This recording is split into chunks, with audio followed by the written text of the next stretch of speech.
Let me ask you something. When was the last time you looked at your bank account and actually felt okay about it? Not excited, not proud, just okay. If you're struggling to remember that moment, stay right here, because this video is going to change how you see yourself financially. Here's what nobody tells you about money. The people who eventually win with it don't start from a place of wealth. They start from a place of awareness. And that awareness doesn't always look like a growing bank account. Sometimes it looks invisible. A quiet shift, a small decision you made last Tuesday that you didn't even realize was significant. Think about it this way. Imagine you're driving from New York to Los Angeles, somewhere in the middle of Kansas. No landmarks, no skyline, just flat road. You could think nothing has changed. I'm not there yet. But you are moving. Every mile is real, even when it doesn't feel like it. And today, I'm going to prove it to you. Here are 10 signs you have quietly started winning with your money, even if everything in your gut says otherwise. This isn't a video about big numbers or overnight success. This is for you, the person who's been trying, quietly, without applause, making small moves nobody sees, wondering if any of it is actually working. It is. And by the end of this video, you'll have real proof that you are further along than you think. Let's get into it. Sign number 1. You actually know where your money goes. This sounds basic. It is not basic. Right now, most people have no real idea where their paycheck goes every month. It just disappears into food, apps, things they swiped for without thinking, and by the 20th of the month, they're confused and slightly panicked. But you've started to look. Maybe you went through your last 30 days of transactions. Maybe you built a simple budget. Maybe you downloaded an app and actually opened it more than once. You might not love what you saw, but you looked. That is the first move every financially successful person makes without exception. You cannot fix what you refuse to see. And you started seeing. That's sign number 1. Sign number 2. You've started feeling uncomfortable with overspending. Here's the question.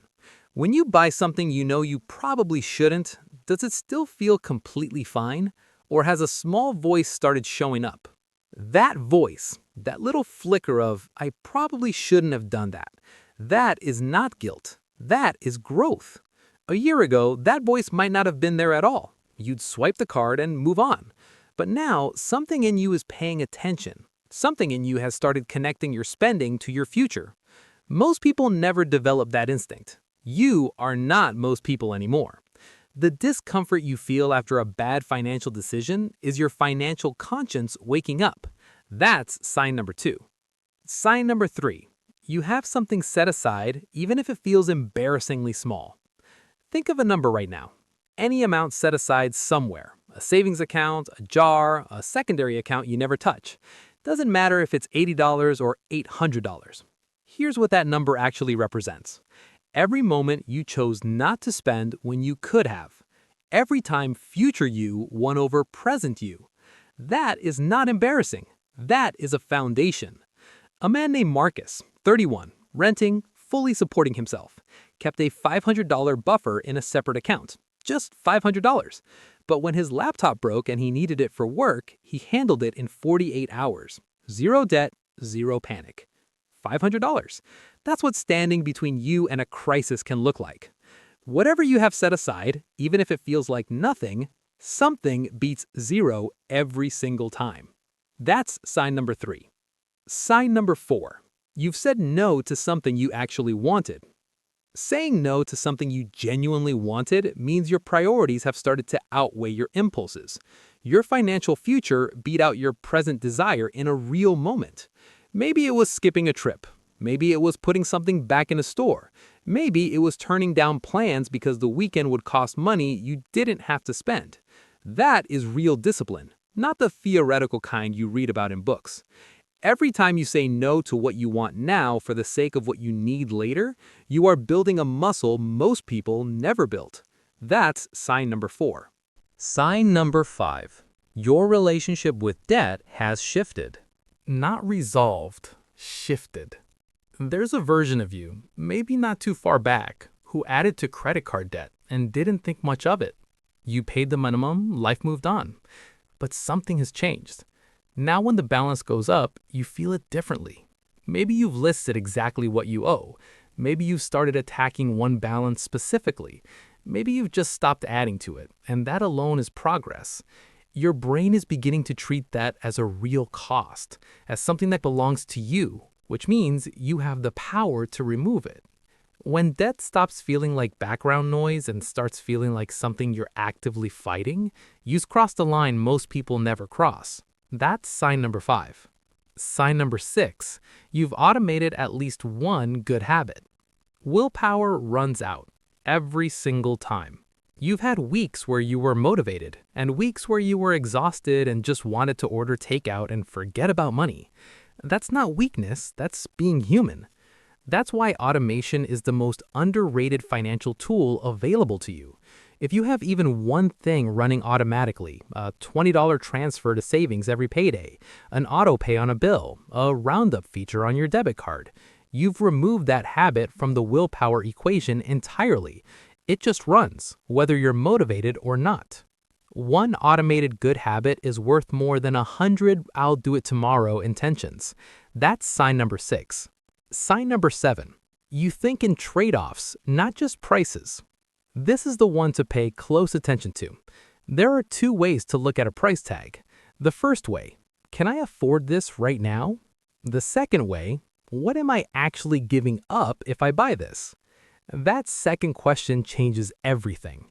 When you pick up something that costs $120 and your brain converts it into, that's 3 weeks of grocery savings, or that's half of what I'm trying to put away this month, you are no longer just spending money. You are managing it.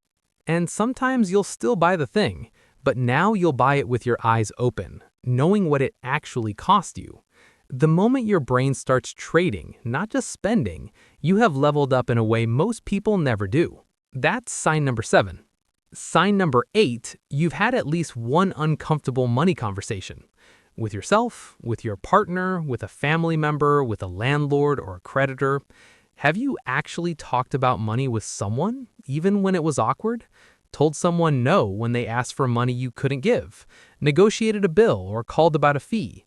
If you have, that's a skill, one that took courage the first time and gets easier every time after.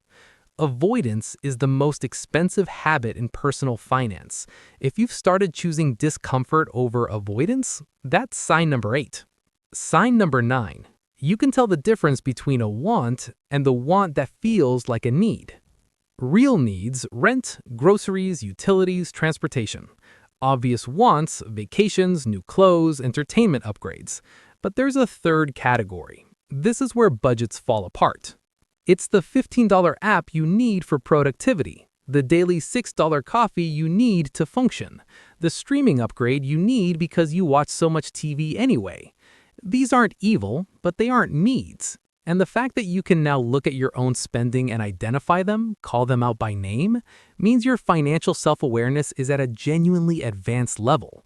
Most people never audit themselves this honestly. If you can say, that's a want pretending to be a need, that's sign number 9. Sign number 10. You started thinking about future you. This is the quietest sign and the most powerful. Financial immaturity only thinks about right now. What do I want today? What feels good this weekend?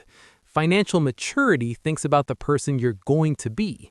Not perfectly, not constantly, but more than before. Maybe you've thought about a retirement account. Maybe you've looked into investing. Maybe you've caught yourself thinking, if I keep doing this for 5 years, what does my life look like? That question is the seed of every great financial story ever told. You don't have to have the answer yet. You just have to be asking it more than you used to. Every person who ever built lasting financial stability started exactly where you are. That's sign number 10. Here's what I want you to take from this video. Financial progress is almost never loud. It doesn't ring a bell or send a notification. It shows up in moments. In the pause before a bad purchase. In the small transfer you made last Friday. In the conversation you finally had. In the trade-off your brain made automatically.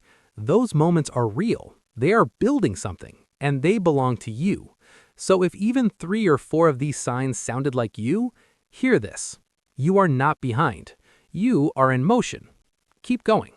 If this video gave you even one moment of clarity, hit that like button. It takes 1 second and helps this content reach the people who need it most. Subscribe for more honest, no-hype personal finance content every single week. And drop a comment below. Which science surprised you the most? I genuinely want to know. See you in the next one.